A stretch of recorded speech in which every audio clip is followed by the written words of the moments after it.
Mi marido acababa de decirme que se iba con ella, esa mujer de casi 60 años que le doblaba la edad. Delante de nuestros dos hijos, con las maletas en la puerta, Carlos me miró a los ojos y dijo: Laura, tú ya no me das nada. Elena sí. En ese momento, no lloré. Solo sentí cómo algo oscuro nacía dentro de mí. ¿Qué clase de monstruo deja a su familia por una vieja millonaria? Todavía no sabía que esa traición iba a destruirnos a todos y que yo sería quien cobrara la cuenta más cara. Me llamo Laura Mendoza, tengo 38 años y hasta hace 6 meses era la esposa perfecta de Carlos Ramírez, un hombre de 42 que yo creía que amaba con toda el alma. Vivíamos en una bonita casa en las afueras de Guadalajara. Teníamos a Mateo de 12 y a Sofía de 9. Éramos la familia que todos envidiaban en el barrio. Todo se derrumbó un viernes por la noche. Carlos llegó oliendo a perfume caro, uno que yo nunca había usado. Me dijo que necesitaba espacio. Al día siguiente llegó la verdad. Se iba con Elena Vargas, una empresaria viuda de 58 años, dueña de varias constructoras y hoteles en Puerto Vallarta. Los vecinos empezaron a hablar. En el supermercado me miraban con lástima. Pobrecita Laura, el marido se le fue con una vieja. Mis hijos preguntaban por qué papá ya no dormía en casa. Yo sonreía por fuera mientras por dentro ardía. Una noche, mientras empacaba las últimas cosas de Carlos, encontré en su laptop una carpeta oculta. Futuro con Elena. Fotos de ellos dos en yates, cenas en restaurantes de lujo y un documento. Elena le había regalado un departamento en la playa a nombre de él. ¿Cómo pudo hacernos esto? ¿Cuánto tiempo llevaba engañándome? 2 semanas después de que se fuera, recibí una llamada de un número desconocido. Era una mujer con voz temblorosa. Laura, soy Rosa, la secretaria de Elena desde hace 15 años. Necesito hablar contigo en persona. No es lo que crees. Nos vimos en un café apartado. Rosa me mostró fotos y mensajes. Elena no era solo una mujer rica enamorada. Tenía un historial. 3 maridos anteriores que habían muerto en accidentes sospechosos y habían dejado fortunas a su nombre. Carlos no era su amor. Era su siguiente víctima. ¿Por qué me cuentas esto?, pregunté. Porque yo también perdí a mi familia por culpa de ella, respondió Rosa con lágrimas. Y porque Carlos no es el único que está en peligro. ¿Qué más escondía Elena? ¿Y por qué Rosa arriesgaba todo para ayudarme? Empecé a investigar. Vendí algunas joyas, contraté a un detective discreto y usé el poco dinero que Carlos dejó. Descubrí que Elena había cambiado su testamento recientemente. Carlos aparecía como beneficiario principal de casi 40 millones de dólares, pero había algo más.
Estaban ahí, vestidos como pequeños príncipes por Elena.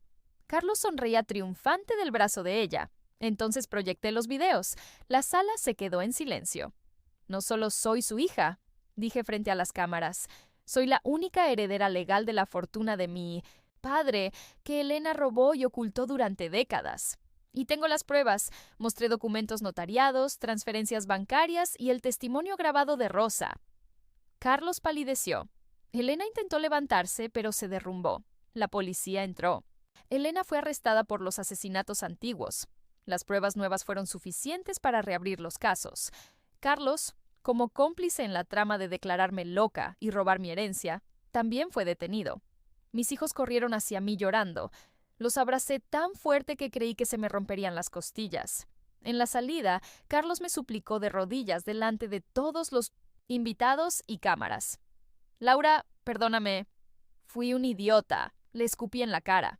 No, tú elegiste esto. Ahora vive con las consecuencias. 6 meses después, recuperé a mis hijos, mi dignidad y una fortuna que nunca imaginé. Elena murió en prisión. Carlos fue sentenciado a 12 años. Vendí todo lo que tenía que ver con ellos y doné una parte importante a fundaciones que ayudan a mujeres abandonadas. Una noche, mientras veía a Mateo y Sofía dormir tranquilos, recibí un último mensaje de un número desconocido. La venganza sabe dulce, ¿verdad, hija? Pero nunca olvides, la sangre llama a la sangre. Era de Elena. Desde la morgue, ¿o no? Frase final impactante. Porque a veces la peor traición no viene del hombre que amaste, sino de la madre que nunca quisiste tener. Y la justicia, mi querido espectador, siempre cobra con intereses. Sonó el timbre a las 3:17 de la madrugada. Cuando abrí la puerta, había un sobre negro sin remitente. Dentro solo había una foto Polaroid antigua. Yo con 3 años, sentada en las piernas de Sam, Elena, y detrás de nosotras, un hombre que no era mi padre biológico. En el reverso, escrito con tinta roja: tu verdadero padre sigue vivo y quiere lo que es suyo. Mi sangre se heló. ¿Cómo era posible? Al día siguiente llevé la foto al detective que me había ayudado antes. Me miró con lástima. Laura, esto no termina con Elena. Ella tenía un socio silencioso desde hace décadas. Alguien mucho más peligroso. Mientras tanto, en la cárcel, Carlos pidió verme urgentemente. Fui, más por curiosidad que por piedad. Lo encontré demacrado, con la mirada de un hombre que ya no tiene nada que perder. Laura, Elena nunca actuó sola. Hay alguien más. Alguien que controlaba todo desde las sombras. Si no me sacas de aquí, van a matarme antes de que pueda contarte la verdad. ¿Podía confiar en el hombre que casi destruye mi vida? Esa misma noche, Rosa apareció en mi casa empapada por la lluvia. Temblaba. Laura, me equivoqué. Elena no era la jefa, era la fachada. El verdadero cerebro es tu padre biológico, Víctor Salazar. Pensábamos que había muerto, pero fingió su muerte hace 30 años. Elena solo era su instrumento, y ahora que ella está muerta, él viene por ti y por tus hijos. Víctor Salazar, un nombre que abrí en Google y me dejó sin aliento. Era uno de los hombres más poderosos del país en los años 80, involucrado en lavado de dinero, política y cosas peores. Se suponía que había muerto en un accidente aéreo, pero la foto que recibí demostraba que no solo estaba vivo, sino que me había estado observando toda mi vida. ¿Por qué esperó tanto tiempo para aparecer? Empecé a recibir llamadas silenciosas, paquetes con ropa de mis hijos que yo nunca había enviado, notas que decían: la familia debe estar unida. Mateo, mi hijo mayor, empezó a tener pesadillas. Una noche despertó gritando: mamá, un señor alto me habló en el sueño, dijo que soy su nieto y que pronto iremos a vivir con él. Sentí terror verdadero por primera vez. Investigando los movimientos bancarios de la fortuna que había heredado, descubrí transferencias enormes a una cuenta en Suiza. La cuenta estaba a nombre de Carlos, pero Carlos estaba en prisión y no tenía acceso a Internet. Alguien estaba moviendo el dinero desde dentro. Fui a visitarlo de nuevo.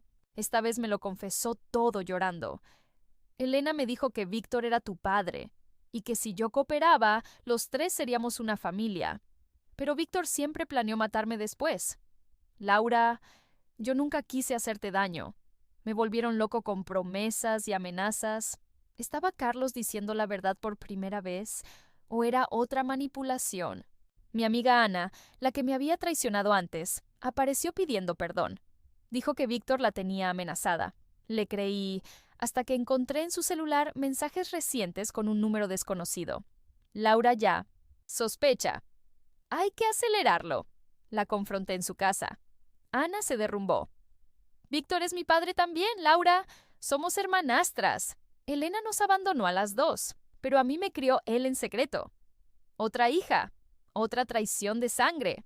Víctor Salazar no solo estaba vivo, era el dueño real de todas las empresas que Elena administraba. Y había algo peor. Había estado financiando la educación de mis hijos en 1960, secreto durante años.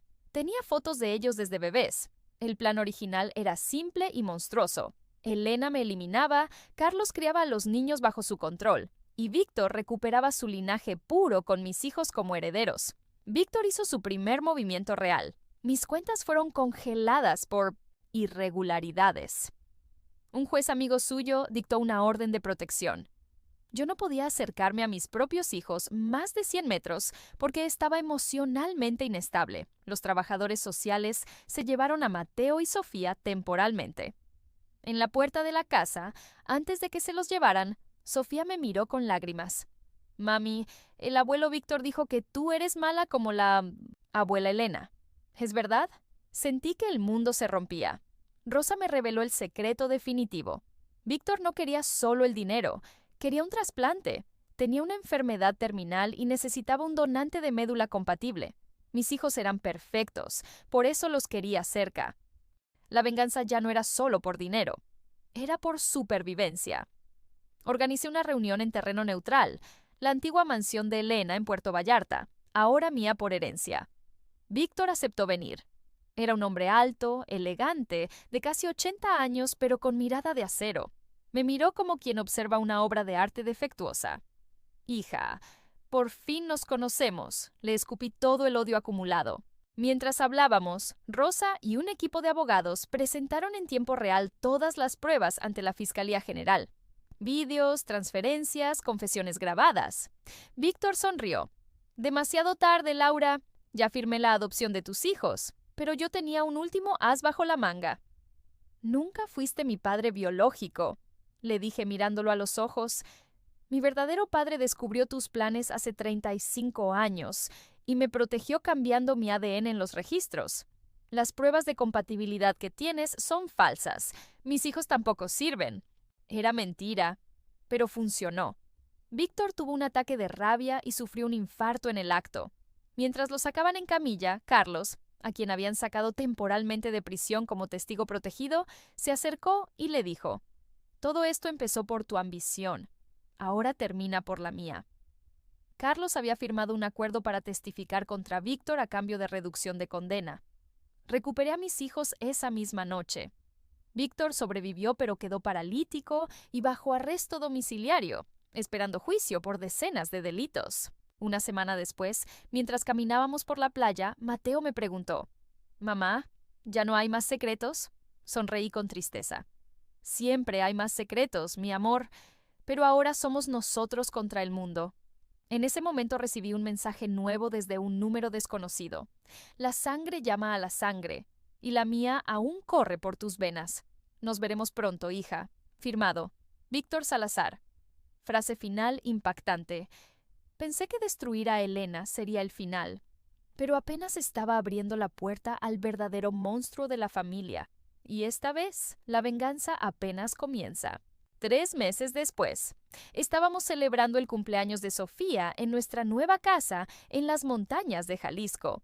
Risas, pastel, globos. Por primera vez en más de un año, sentía que la pesadilla había terminado, hasta que el teléfono sonó. Era el director de la prisión de máxima seguridad donde habían trasladado a Víctor. «Señora Laura, Víctor Salazar escapó hace 4 horas y dejó un mensaje para usted. Esta noche la familia se reúne por última vez». La policía llegó en minutos. Pusieron protección en la casa, pero yo sabía que no sería suficiente. Víctor tenía dinero escondido, contactos en todos lados y, sobre todo, odio puro en las venas. Carlos, que ahora estaba en un programa de protección de testigos, me llamó desde un número oculto. «Laura, escúchame bien. Víctor tiene un plan B. Hay una bomba de tiempo. No es metálica, es legal. Si él muere, todo el dinero pasa automáticamente a tus hijos, pero bajo un fideicomiso que él controla desde la tumba». A medianoche, las luces de la casa se apagaron. Escuché pasos en el jardín. Tomé el cuchillo de la cocina y abracé a mis hijos. La puerta principal se abrió lentamente. No era Víctor, era Rosa, con una pistola en la mano y sangre en la blusa. Perdóname, Laura. Víctor es mi padre, siempre lo fue. Yo solo fingí estar de tu lado para acercarme a ti. La traición más dolorosa llegó de la única persona en quien había confiado ciegamente. Rosa confesó todo mientras me apuntaba. Víctor y Elena nunca fueron pareja. Eran socios y amantes. Yo soy hija de los dos. Tú fuiste el error que quisieron corregir. Mis hijos lloraban escondidos detrás de mí. De repente, la voz de Víctor sonó desde el teléfono de Rosa en altavoz. Hija mía, sal afuera. Terminemos esto como familia. Salí al jardín con las manos en alto. Allí estaba Víctor, débil pero vivo, sentado en una silla de ruedas con un hombre armado a su lado. Dame a los niños y te dejaré vivir, dijo con voz ronca. Fue entonces cuando escuchamos sirenas acercándose. Pero no eran de la policía. Eran ambulancias. Víctor empezó a toser sangre. Rosa corrió hacia él. Padre, ya es hora. Y entonces lo entendí todo. Víctor no quería a mis hijos para el trasplante. Quería que ellos fueran testigos de su muerte, para activar una cláusula final en el testamento que transfería toda la fortuna a una organización fantasma que Rosa controlaba. La venganza de Víctor era morir delante de sus nietos para que yo perdiera todo otra vez. En ese momento, Carlos apareció desde la oscuridad. Había escapado del programa de protección para estar ahí. Corrió hacia Víctor y le quitó el arma al guardaespaldas en una lucha desesperada. «Esto es por todo lo que nos quitaste», gritó Carlos. Disparó. Víctor cayó hacia atrás con los ojos abiertos, mirando al cielo. Murió con una sonrisa torcida, como si supiera que aún ganaba. Rosa intentó dispararme, pero Carlos se interpuso. Recibió la bala en el pecho. Cayó en mis brazos.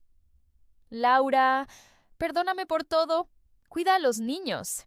Y vive por los tres. Murió ahí mismo, en el jardín, bajo la lluvia que empezó a caer. Rosa fue arrestada. La policía encontró en la silla de ruedas de Víctor una grabación donde confesaba todos sus crímenes, activada automáticamente al morir. Todo el imperio cayó esa misma noche. Los medios llamaron a la historia la sangre maldita de los Salazar, 6 meses después. Vendí todo. Me mudé con Mateo y Sofía a una pequeña casa frente al mar en Michoacán, sin fortunas, sin lujos, sin miedo. Una tarde, mientras veíamos el atardecer, Mateo me preguntó: «Mamá, ¿valió la pena tanto dolor?». Lo abracé fuerte y respondí: «Valió la pena porque hoy estamos juntos, y nadie nos va a separar nunca más». Esa misma noche, mientras guardaba las fotos viejas, encontré una carta escondida en el fondo de una caja que Rosa me había dado meses atrás. Era de mi verdadero padre biológico, escrita poco antes de morir. «Laura, si estás leyendo esto, significa que ganaste. Yo no soy el hombre que crees. Cambié tu ADN en los registros para protegerte, pero también cambié el mío. Víctor Salazar nunca fue tu padre. Yo lo fui, y siempre te amé. La verdadera herencia no está en el banco, está en la libertad que ahora tienes. Vive, ama y nunca mires atrás». Firmado con una sola lágrima seca. Frase final que golpea fuerte. Pensé que la venganza era destruir a mis enemigos, pero la verdadera victoria fue darme cuenta de que nunca necesité su sangre. Solo necesitaba dejar de llevarla dentro de mí. The end call to action. Si esta historia te dejó con la boca abierta, dale like ahora mismo. Suscríbete y activa la campanita para no perderte ninguna de estas historias que te mantienen pegado a la pantalla. Comenta abajo. ¿Crees que la venganza de Laura fue justa? ¿Qué harías tú en su lugar? Tu comentario puede aparecer en el próximo video.